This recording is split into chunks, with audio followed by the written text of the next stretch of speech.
Oh.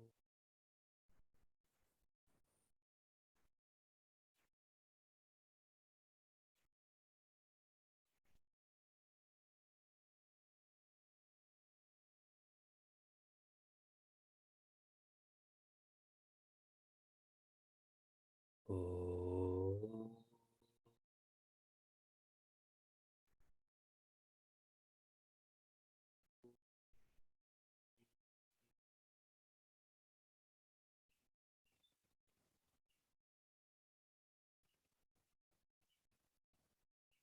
Oh.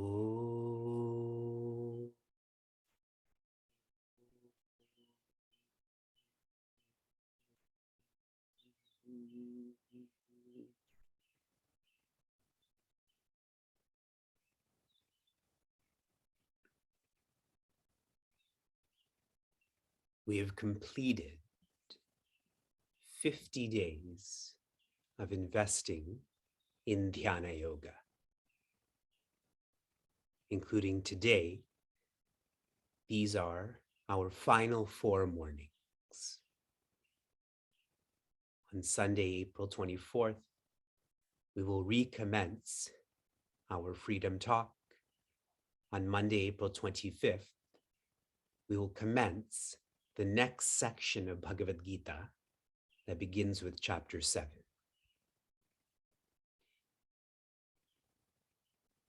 I've often referenced that the period we're living in right now is called Kali.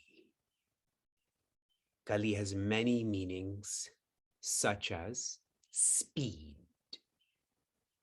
The period of time we're living in all moves fast, like our 50 days together. In the period of Kali, there is more conflict. We can see that between countries, Russia and Ukraine. We can see that within a country, the Democrats and the Republicans. We can see that in ourselves. Our intellect decides, our mind doubts. For every period of time, there is a specific sadhana or practice that is most effective during this time. Not given out by humans like you and I, but rather our rishis, those who can see what we can't see. In Kali, it is Japa. Meaningful repetition is the Yuga sadhana. Why? Because like our nature, which is awareness, which is ever present 24 hours a day, 7 days a week, we can practice japa in the same way. While you're driving, while you're walking, in a meeting. How many of you actually pay attention in meetings? A part of your mind can be engaged in japa. I believe more than 200 of you have registered for the Contentment Challenge. And within ourselves, we've been joking about heavy japa writers, those who have the balance and focus of mind to be able to write more than a page of japa, like 5 pages and 10 pages. This is an awesome challenge. That is an awesome practice. I was sharing in our Upanishad course yesterday, those whose lifestyles are oriented towards purification, everything I've shared over the past 50 days is easy. This makes complete sense. Contemplating is a very natural process. But if my lifestyle is going left and contemplation is teaching me to go right, there is only disintegration. I'm neither there nor here. Any questions from anyone? I believe I missed one yesterday. If that's shared in the chat, good. If there's new questions, please share this in the chat. From Springfield. Hariom Vivekji, very basic, but Vivekji, please explain basics of contemplation. You use that word so much. Fine, I'll change that word. I'll change it to flying. How about that? In Sanskrit, the word is nidhidhyasana. The etymology of this word, nitaram dhyaihi. Dhyaihi means to think about. Nitaram, perpetually. Which is why I keep emphasizing, you contemplate in a controlled environment with me, you are to contemplate in an uncontrolled environment as soon as you get up. But contemplation is not to end. It is not conditional. If you feel it is, that's a very marketed contemplation. You have to do it with this person, and you have to do it in this way. Right now, our sense of I, which is most causal, even before I feel my body, I feel the sense of I, then I am this body. We feel this sense of I to be an individual. Words like jiva or ego are used. Contemplation is to change this sense of I. It is to change your identity from the individual, the individuality, to infinity. How? As you think, so you develop. I'm giving you one more reference. At the end of chapter 5, the words that Sri Krishna uses, contemplation is tapa and yajna combined. Tapa means to withdraw, conserve. In other words, disidentify from what you are not. Lifestyle, body, breath, mind, intellect. Yajna, now that I've withdrawn, there still has to be a direction. I've conserved, there still has to be a channelization. That is where the ego identifies with the spirit. That is what contemplation is. And when the ego identifies fully with the spirit, nirvana, the ego that is always burning us, is blown out. That is when contemplation evolves to meditation.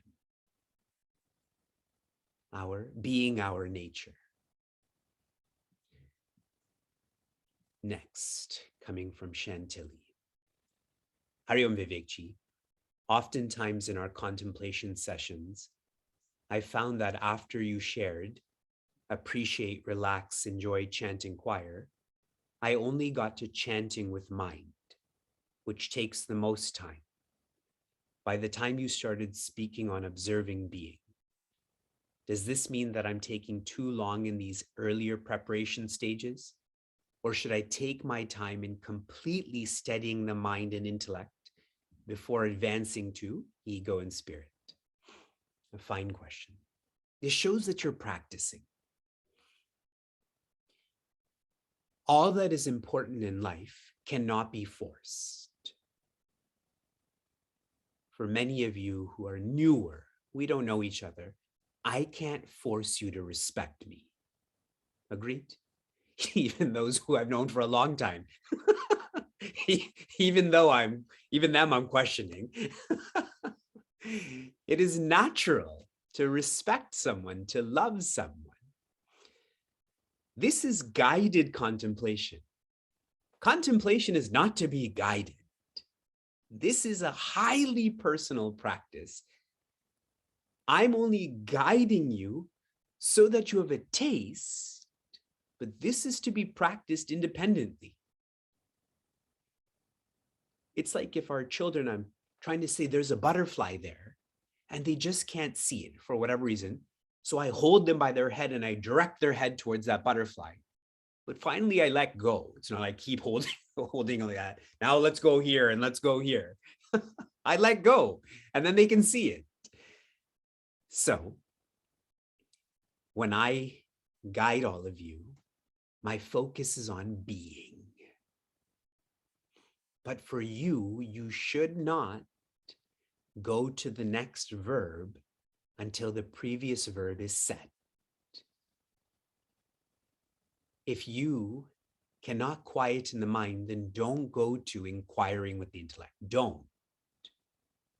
You have to complete the preceding verb before you go to the proceeding verb. And the more you practice this, the more natural this will be. In other words, the faster this will be. Those who are physically very healthy, it is so easy to disidentify with the body. Those who are unhealthy, they just get stuck at the body. So all they do is relax, but tell people, I meditated for 2 hours this morning. But if you are healthy, you don't need to relax the body. It's already relaxed. That's why I highlighted lifestyle. Those who are successful in contemplation, it's because of their lifestyles, not their scholarliness. Yesterday, I hammered our Upanishad course students, sharing. Our Upanishad course is the most precious gift that has been given to you by our rishis. And so, pratignya, commitment, any reason not to be part of this course shows a lack of vigilance in one's personality because you're letting your lifestyle get in the way. Other courses, your profession, and so on. One has to be that vigilant in their lifestyle to know the power of the Upanishad, Bhagavad Gita, contemplation. Sharing that with all of you, if I were to ask you how many of you have been part of Dhyana Yoga live for the past 50 mornings, my expectation would be everyone to have their hand up. What else would you be doing that's more important? Everything else is not going to lead to contentment. This is directly leading to contentment. Next, from Raleigh. Hari Om Vivek Ji. I'm very grateful to you for patiently teaching us meditation and Gita. I feel so peaceful after listening to each episode. I like that. This is the latest version of Mahabharat. I consider it to be my good fortune to listen to you and practice meditation for the rest of my life. What a sentiment. Exactly what is being encouraged and she's nurturing. My question is, I was born in a wonderful family.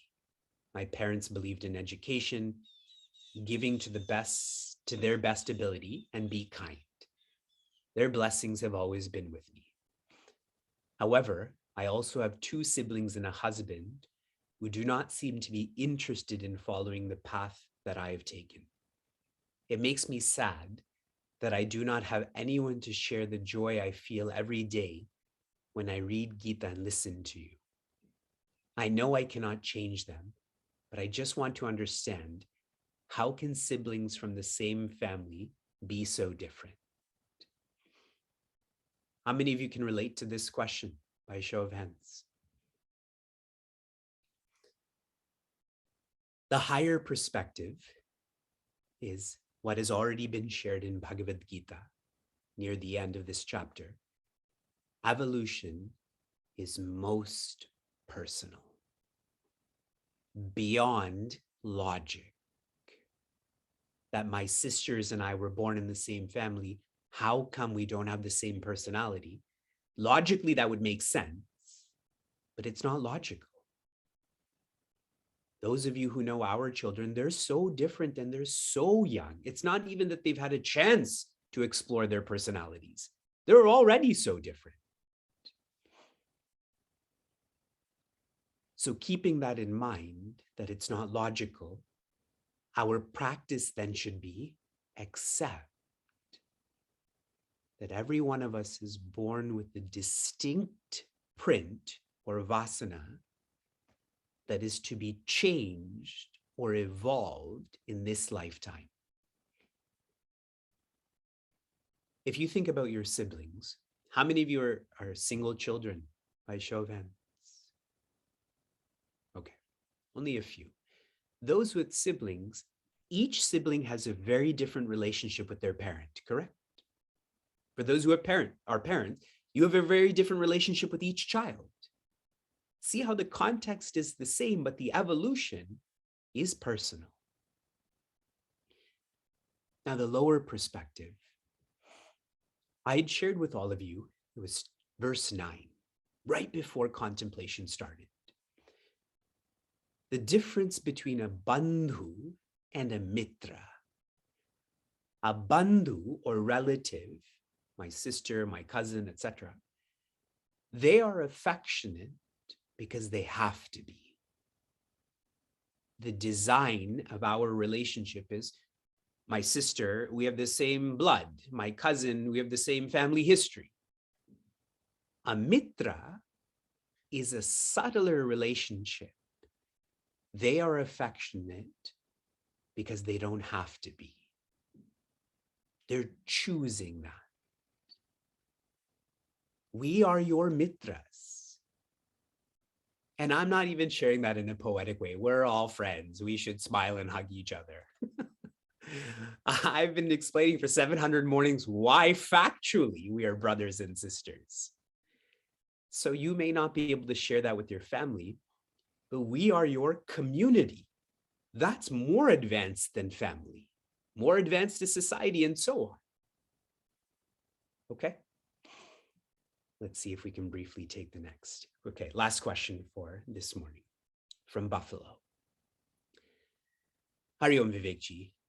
When Vivekji says chant during contemplation, does this refer to japa or something else? Does this refer to japa or something else? What I refer to is you should have memorized Bhu Sukta, Meda Sukta, Narayana Sukta, Purusha Sukta, Vishnu Sahasranama. When you close your eyes, that should be flowing through your mind with the proper intonation. What I mean by chant with the mind is whatever meaningful repetition will quieten your mind, that is your chanting. For Vivek, it is Om Namo Narayanaya Namaha. I keep mixing that mantra. Om Namo Narayanaya. Now I've changed it to Om Ramaya Namaha. I keep mixing those mantras. Om Ramaya Namaha. For another person, it will be Aham Brahmasmi. For another person, it will be I am joy. Whatever is meaningful, and when you repeat it, it quietens your mind. That's what you're supposed to be doing with your mind. I am cautioning you from chanting the entire Vishnu Sahasranama in your mind, because that itself takes 30 minutes for someone who chants fast. You will not have the patience then to inquire and so on. And for those who are heavy japa writers,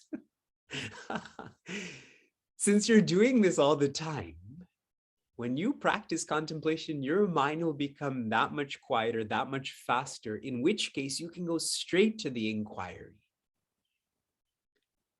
And so on. Okay? So that's what I mean by chant. The coming questions I'll take in the coming mornings. 3 more mornings. What are you going to do on Sunday, April 24th? When our time changes, the subject changes. Some of you will stop joining. We only meditate. We don't learn the rest of Bhagavad Gita, only meditation. Shanti, Shanti, Shanti. Oh.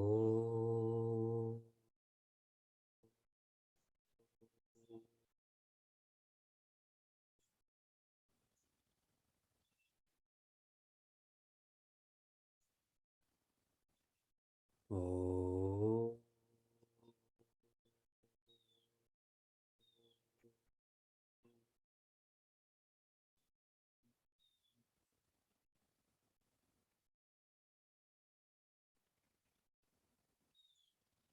Oh.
Be.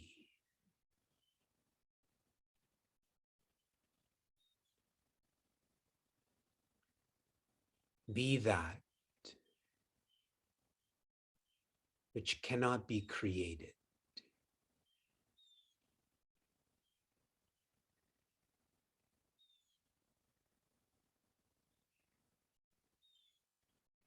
All that is created, including our relationships, our mind,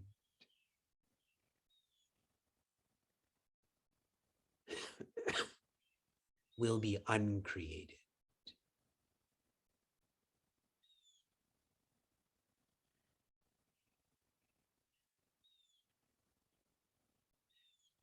Sri Krishna has shared with us. He is the well-wisher, that the nature of life is joy.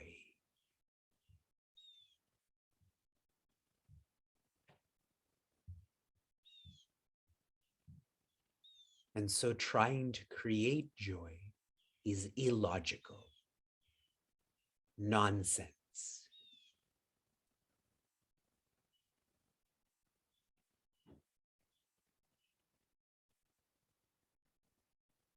Withdrawing from this, all one has to do is be.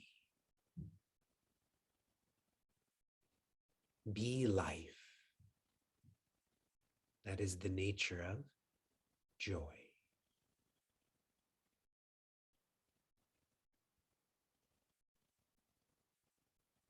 I'm not even saying just be this. I'm sharing just be. There is only life, not a this life and that life. Only life. Just be.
Shanti, Shanti, Shanti.